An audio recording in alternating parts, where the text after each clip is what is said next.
Fixus Mobilis projektas Pasidaryk pats. Pažink savąjį paveldą ir būdus juo pasirūpinti. Pasidaryk pats.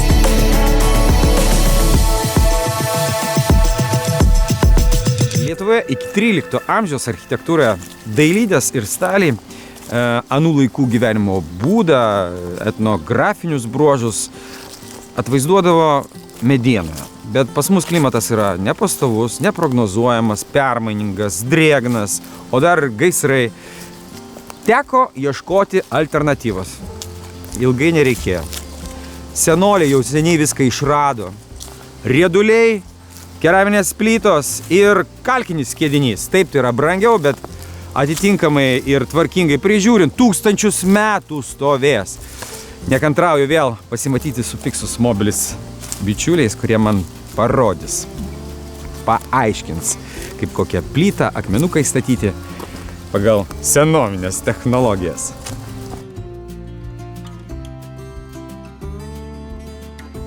Esame Aštriojoj Kirsnoj, dvaro komplekse, kuris pastatytas veik prieš 200 metų. Taip. Ir jisai toks pats gražus, nuostabus, prižiūrėtas. Taip. Reikėjo čionais ir energijos, ir investicijų. Bet iš tikrųjų jausmas, kad tais laikais statydavo kur kas tvariau ir tvirčiau negu šiais laikais, tarsi 1000 metų į priekį. Nesvarbu, kiek kainuos ir kiek pastangų žmonių čia reikės. Kokia paslaptis, kaip statydavo tais laikais?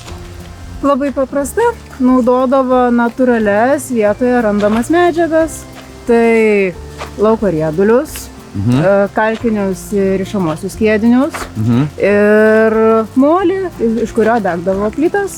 Ar medį pamiršai, vagi, medžio apsuptyje? Medžių daug. Tin. Bet medis, jisai turi tą gebėjimą kaip užaugti, taip ir sutrūnyti.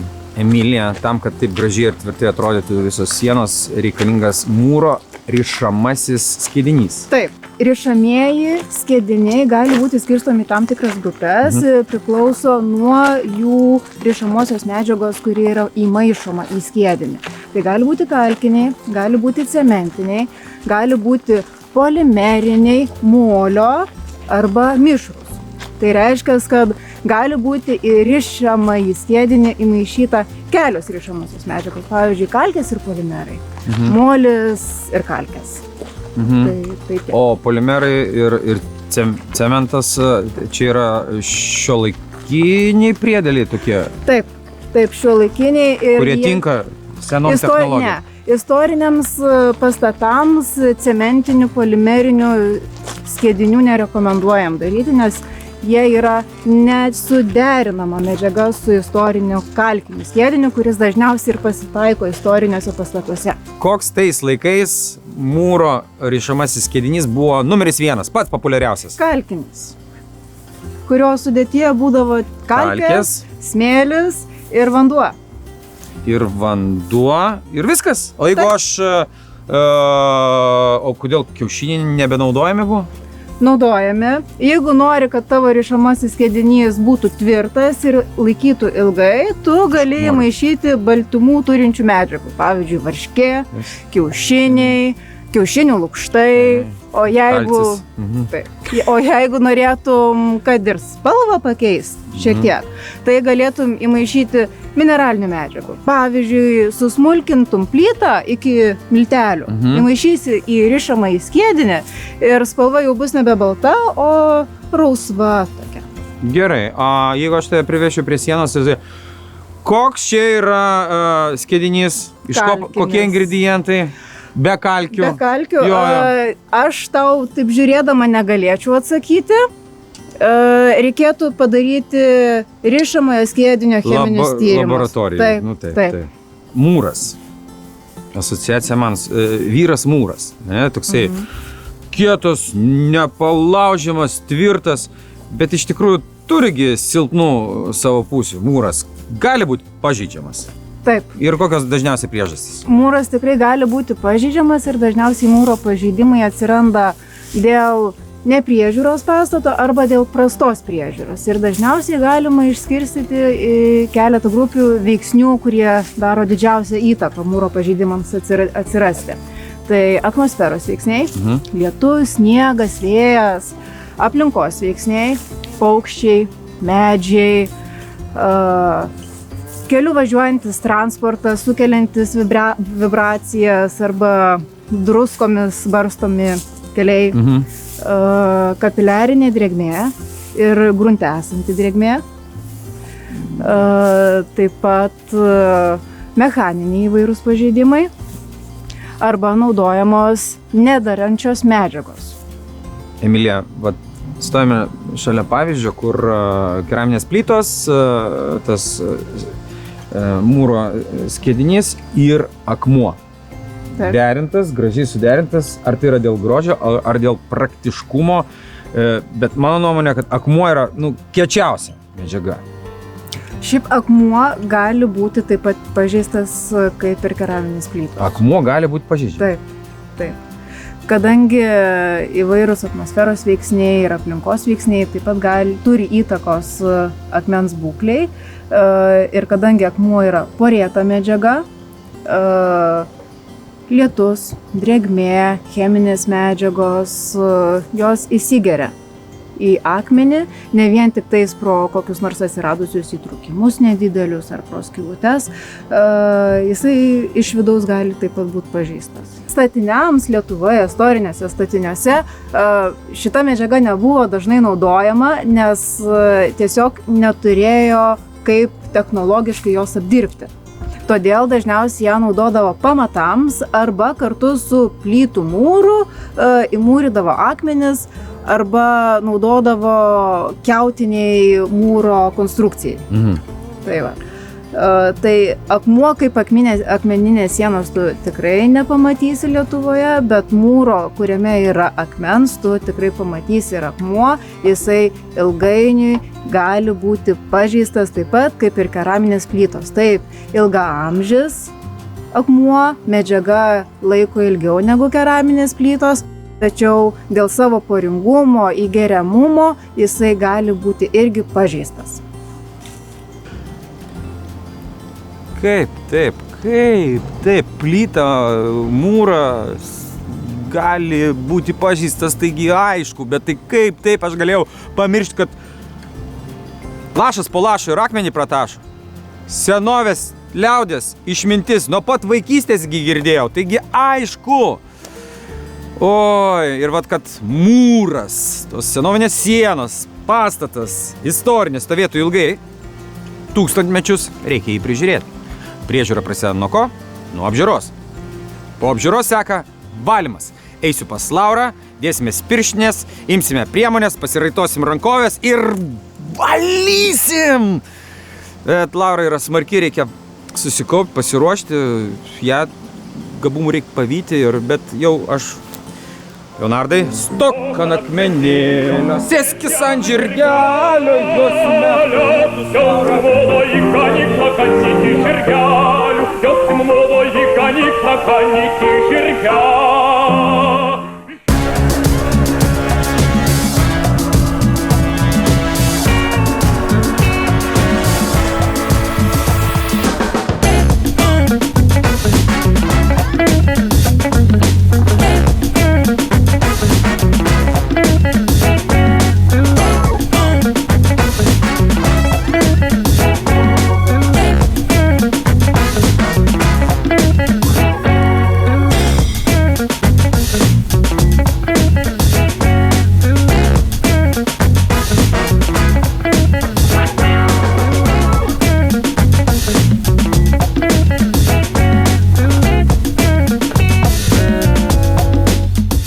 Laura, tau nereikia laikytis, čia vėjas stiprus, nenupūs tavęs? Ne. Ne, o drąsi. Jaučiuosi labai tvirtai. Jo, atsargiai tu žolę sutrypsi. Čia labai gražiai auga žolė, gėlės, nužydėjo tiesa, bet pienės netgi auga, įsivaizduoju, kerpės, pelėsiai, ekskrementai paukščių. Man tai gražu. Norėčiau palikti, ar galiu? būtent va šitas kerpės. Nu viskas, ir žolytė, va, pieva, jinai va, sužels, tai galima bus pikniką daryti. Nu, žolių tai tikrai ne. Čia toks jau galima sakyti iš karto, kad ne. O kerpės, tai mes patariam valyti, nes kartais atrodo, kad tas yra nekenksmingos, gali būti gražu, nes žalia. Taip. Bet iš tikrųjų tai jos yra kaip ir visi augalai, jos sulaiko drėgmę, tokios kaip kempinytės, jos sugeria ją. Ir dar tas mūras, jisai ilgai neišdžiūsta. Tai dėl to dažniausiai tos vietos, kurios yra apaugusios kažkokia va, tokia va, biopažaida, kaip mes vadinam, tai čia yra samanos, kerpės, dumbliai, tai byloja, kad tos vietos užsilaiko daugiau drėgmės. Kada ir kaip valyti, daboti, prižiūrėti pastatą reikėtų senovinį? Taip, tai su istoriniais pastatais iš tikrųjų yra labai svarbus momentas prieš valant bet kokį pastatą, nesvarbu ar tai yra mūras, medis, bet pirmą reikia artimai susipažinti su tuo, ką mes valom. Čia, tarkim, matom, kad tai akivaizdžiai yra plytų mūras, keraminių, tačiau reikia visą laiką pažiūrėti atidžiau. Tai pirmą reikia įsivertinti, ar tai yra vertingoji pastato savybė. Jeigu tai yra, tada visą laiką reikia pagalvoti, ar mes jos nepažeisime valydami. Turime kelių rūšių šepečius. Taip.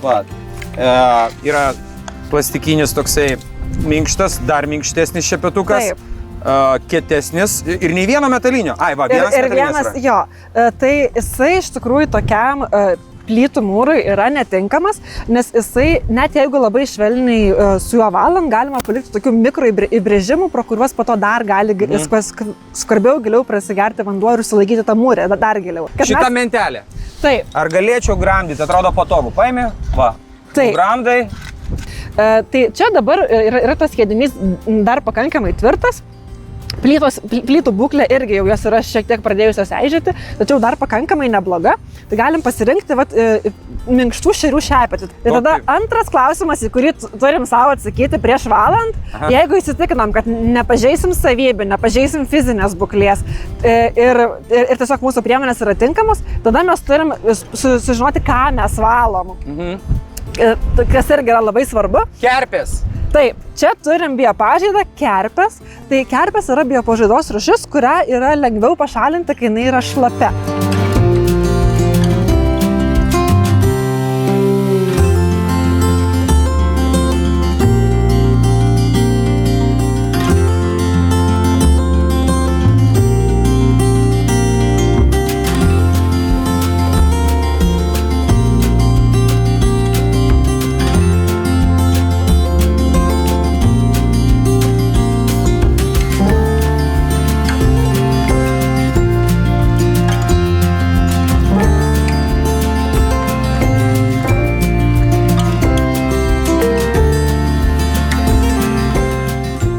Šiuo atveju, kadangi tai yra biopažaida, mums jau praktikoje gana gerai pažįstama ir mes turime biocidinių priemonių, kuriamis galime padengti paviršių, kai jau nuvalome, kad ta biopažaida lėčiau atsinaujintų. Preparatus tokius cheminius visą laiką būtina pasimėginti kur nors mažai matomai pastato vietoj ir pažiūrėti, koks yra poveikis, ar tai yra toks, kokio norim. Tai šį mes jau esame išsibandę.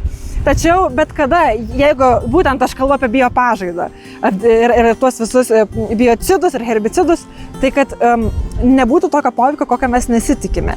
Nes kartais, kad ir pardavėjai gali sakyti, kad nieko nebus ir taip toliau, bet istoriniai pastatai yra labai skirtingi, jų mineralinės medžiagos. O ką aš padariau? Nu, gerai, papraškiau ne tą ir kas gali įvykti? Ką? Gali paviršius, ta prasme, pradėti taip, tokiais... kaip erozija. Ai, kaip kempinėlė tokia su porom. Jo, iš esmės, mūsų mūras labai gerai viską įgeria, jis yra labai porėtas. Ir jeigu jis įgeria tokią medžiagą, kuri jam yra netinkama, tai gali būti, kad pradės druskų dar daugiau atsirasti. Tiesiog tai yra cheminės reakcijos ir jas nereikia žiūrėti taip lengvai.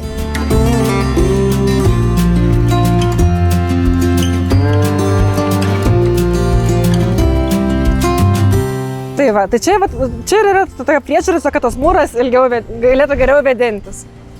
Tai viskas, nereikia valyti. Užpurškį, užkonservavom, viskas, namo? Dabar pereisim prie didesnių augalų.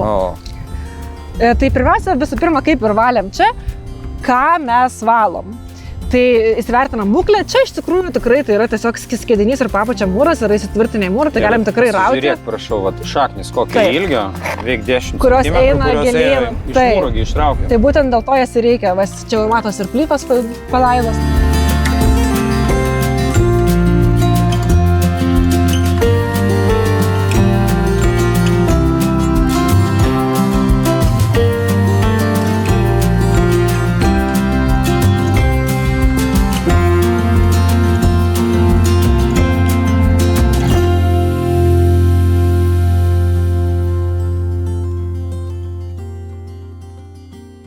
Kęstutį mes su Laura turėjom smagų laiką labai aukštai ant bokšto, valėm žolės, ten genėjom pievą, bet pagalvojau, geriau aš nebūčiau to pradėjęs, nes išroviau ir pamačiau ten tokie plyšiai, tokie įskilimai. Na tikrai, nedidesni negu šitas va. Au, yra ten kas nors. Aš kitą pasto galą matau. Užplombuoti, užsiūti, užklijuoti, kaip įmanoma spręsti. Tai čia galima sumontuoti įtrūkimo žymeklį ir stebėti, ar tas įtrūkimas didėja. Tai vat išsirenkam vietą. Aš manau, vat čia labai jau platus tas plyšys ir jau reikia, kad Ir reikia, kad neįskėdinį gręžtume tiesiai plytą į plytą, ne? Ir ne patį galiuką, nes nuskils.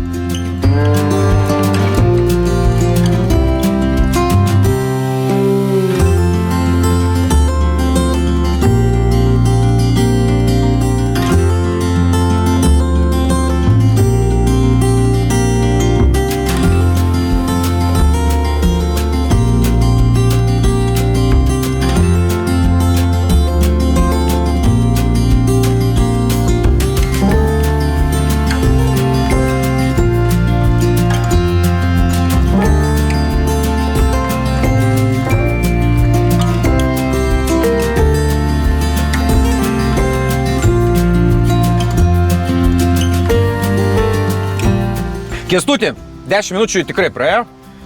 Tikrai kietesnis šitas skiedinys negu netgi plyta. Taip, galima atsukti. Matom, tvirtinimo masė sustingo. Sukom? Sukom. Aš neturiu kantrybės daugiau nei 11 minučių.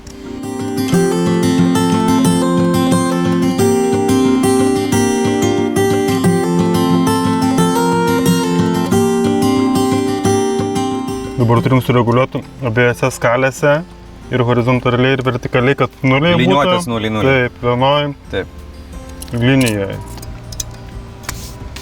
Na, pažiūrim.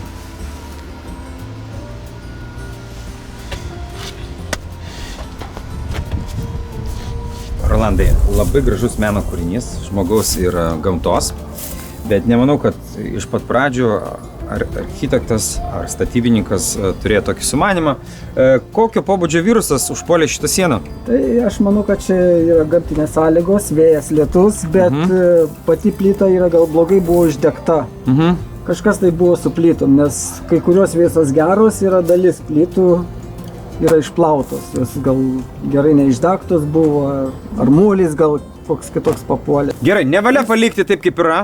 Reikėtų užtaisyti, ką, rauti šitos dantis, ką su jais daryti, ar užtaškyti skiediniu. Ne, už skiediniu neužtaškyti, reikia dar nudaužyti tas plytas, kurios jau yra, kurios, matom, ką reikia jos keisti. Ir įdėti naujas plytas.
Bet dabar mes jau nevalom, palaukiam, trupučiuką apdžius ir tada valysim, nes mes jeigu vėl čia pradėsim braukyti su kažkokiu skuduriuku ar šepetuku, tai mes vėl visą išvalysim.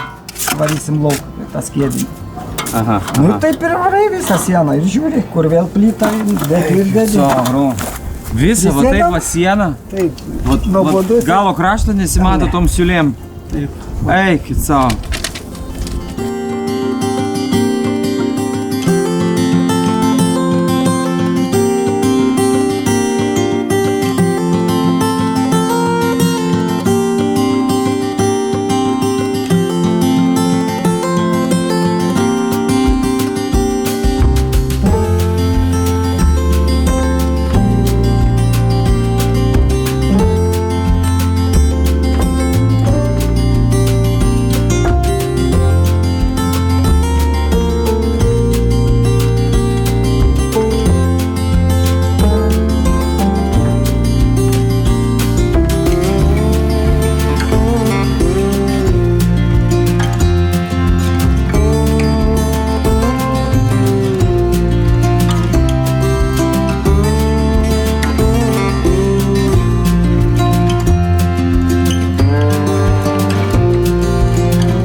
Rolandai, čia tiesiog galima ranką kišti skylės, vos ne kiaurai pamatus.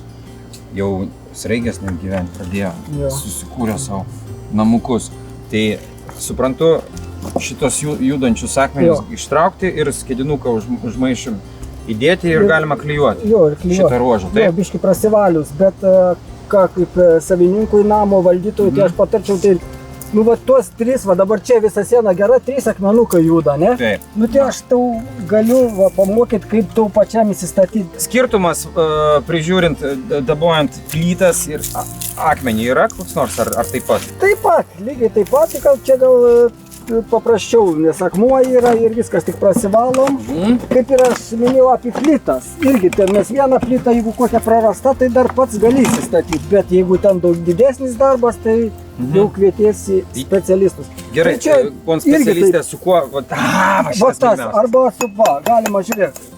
Netgi jis yra kalkinis, va.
Rolandai, jūs perfekcionistas.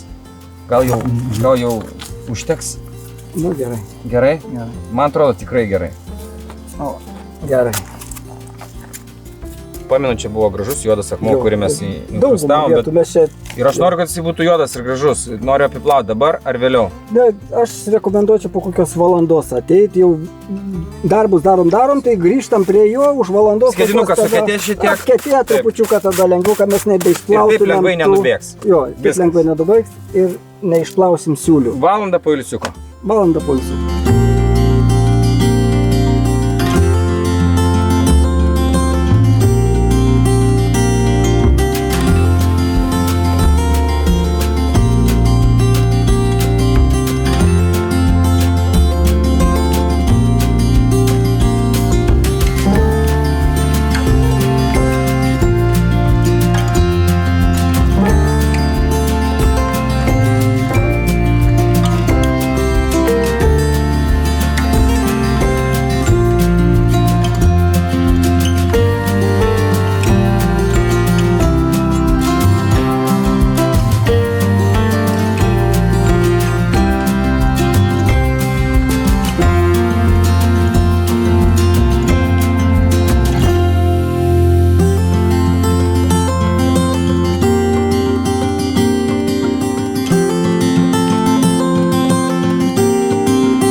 Kokia dienelė, kiek visko nuveikta, gera, taip gera ant dušelės, patys matėte.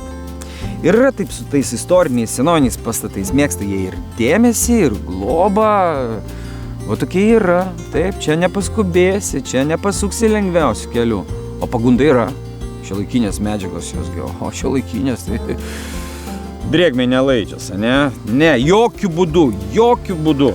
Tokią žalą nepataisomą padarysit, kad ohohoho. Kaip mūsų senoliai sakydavo. Vaikeli, 8 kartus įsiaiškink, koks skiedinys šiame senoviniam pastate buvo naudojamas. Ir tik 9 maišyk. Va tokia pabaiga.